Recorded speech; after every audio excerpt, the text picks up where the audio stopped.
การสุขสวัสดีธรรมทานแขกพิธีเกียรติสำหรับวันนี้ทีมงานมูลตีดุกรัญญาในมาฮับไส้พี่น้องเขาโดยเฉพาะอากาศทางงานบุญห่อเข้าประดับดินเนาะสำหรับวันนี้ทีมงานวันตีก็ยังได้อัดบันทึกเสียงสดไปวันเนาะให้ธรรมทานเขาในมวลแต่ซื่นกันเต็มที่เลยสำหรับวันนี้แล้วก็เข้าสู่ในการมวลซื่นมอบให้เลยเป็นพิเศษจากเสียงลำเพลินทั้งนักข้องยิงนกรัญญาจะให้เสียงคำควรเป็นเสียงลำเพลินอารยาวอนแฟนช่วงโอกาสนี้มันต้นดอกขอซึ้ง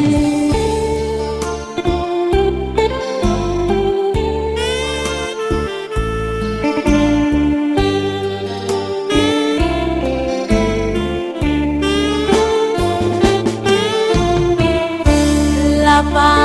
กเสียงลำมานำปาจากลูกนกอาลัญญาวันทานเสยเสียสอง